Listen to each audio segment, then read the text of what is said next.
Ela foi um dos episódios mais horripilantes da humanidade, mas mesmo assim foi bastante negligenciada pela história.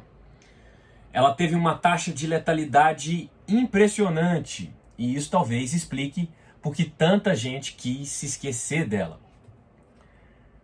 Ela talvez tenha inaugurado o século XX, sobretudo no que ele teve de pior. O assunto aqui em questão é a gripe espanhola e a sua ocorrência no Brasil. Uma pauta que está bastante em voga em tempos em que uma outra pandemia também tem parado o mundo. É para te contar, portanto, um pouquinho dessa história que eu apareço aqui hoje. Muito prazer, eu sou Túlio Augustus, professor de Sociologia, e convido você, minha caríssima, você, meu caríssimo, a se inscreverem nesse canal, clicando aqui embaixo já, deixando o seu like, garanto que o vídeo vai ser bom, já escreve aí nos comentários as suas impressões. Pois bem, eu venho falar da gripe espanhola, mais do que da gripe espanhola, eu venho falar da bailarina da morte, olha só, que é esse o nome sobre a gripe espanhola no Brasil, o nome do livro de duas grandes historiadoras brasileiras. São elas a Lilia Moritz Schwartz e a Heloísa Starling. Bom, a Lilia Moritz a Lilia Schwartz talvez até dispense apresentações de boa parte do público que conhece um pouquinho de história. Ela é uma das historiadoras brasileiras de maior renome. Ela é casada com o maior publisher brasileiro, o Luiz Schwartz, por isso esse último nome dela, que vem a ser o dono da Companhia das Letras, né, a maior editora do Brasil. A Lilia é professora na USP, titular, há muito tempo. Ela fez antropologia, mas se notabilizou na história. Ela tem passagem por diversas áreas ali das humanidades. E ela tem diversos livros muito importantes sobre a história do Brasil. Ela deve ter uns 10 livros publicados ou mais. Eu já li uma meia dúzia deles. Destaco esse aqui, As Barbas do Imperador, sobre o Segundo Reinado no Império. Esse outro recente aqui, sobre o autoritarismo brasileiro. E esse é o último livro dela até então, no momento em que eu estou gravando esse vídeo, e é o segundo de uma joint venture que ela fez com a Heloísa Starling, que também é historiadora. Elas são contemporâneas, uma nasceu em 56, a outra em 57. A Heloísa é professora muito simpática, tem intervenções muito interessantes disponíveis aí, se você encontra na internet, falas dela. Ela é professora na UFMG, Federal de Minas Gerais, historiadora, e também tem livros muito importantes, deve ter uns 10 livros publicados também. A outra parceria delas de muito sucesso foi um livro de 2015, que é esse amarelo aqui, leitura obrigatória para quem quer conhecer a história do Brasil, que se chama Brasil, uma biografia. Um livro que teve muito destaque também, vendeu bastante, ganhou o prêmio Jabuti e tornou-se um best-seller. Enfim, e elas escreveram esse livro aqui, A Bailarina da Morte. Esse nome vem de um apelido que a gripe espanhola acabou ganhando lá na Espanha, em razão da mutabilidade do vírus, né? Da facilidade com que o vírus mudava. Então ela ficou sendo chamada de a bailarina, né?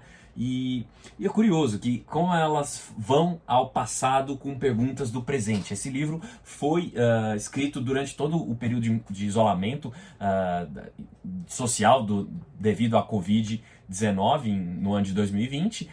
E elas foram ao passado com as perguntas do presente. E é interessantíssimo ver como passados aí mais de 100 anos da gripe espanhola, que teve sua ocorrência em 1918, muitas das reações das questões do Brasil daquela época permanecem no Brasil que lidou com a Covid-19, né? Elas fazem estudos de cidade a cidade, né? A gripe espanhola chegou inicialmente pelo Demerara, que era um nome de um navio que veio da Europa. Primeiro aportou no Recife, depois Salvador, daí foi descendo.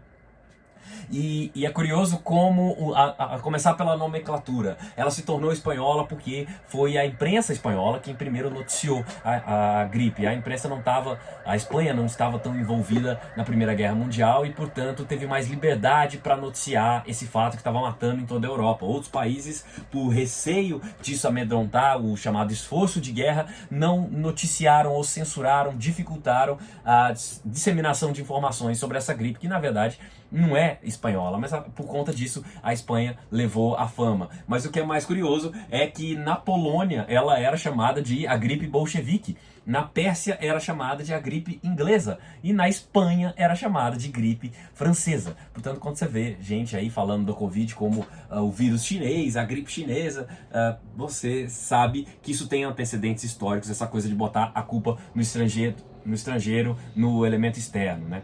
Elas mostram também como a crise sanitária gerou muita desestabilização política já naquele momento, né? E sobretudo como naquela época também se vendia falsas soluções. Não, a cloroquina que se alardeia por aí como uma solução que já se sabe que é completamente falsa para a Covid, ela teve o seu equivalente na gripe espanhola, que foi o sal de quinino, né?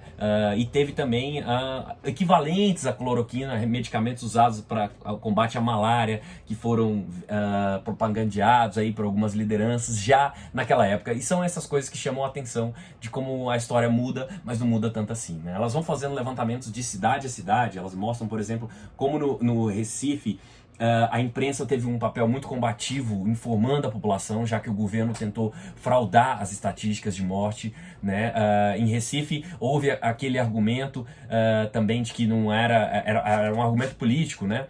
Disputas ali entre oligarquias políticas e uma não queria ver no colo da outra a conta pela pandemia, portanto autoridades negaram. Na Bahia o argumento de que não se podia parar, não podia haver um isolamento social porque ia travar a economia, existiu, né? O governo baiano tentou negar várias vezes e tinha aquele discurso, olha, quem falar que existe pandemia não é um anti-baiano, é um antipatriota, né? Já existia aquele sentimento naquela época. E é interessante mostrar como foram se dando os mecanismos de reação da sociedade civil. Elas fazem investigação disso, que esteve à mercê do poder público, né? Naquela época não existia o Ministério da Saúde, o negócio era mais bagunçado ainda, né? O Ministério da Saúde só surge em 1930, então dependia-se dos governos estaduais. E elas vão mostrando a partir das cidades, Belém, Manaus, também já naquela região norte, Manaus e Belém foram as cidades mais castigadas pela gripe espanhola.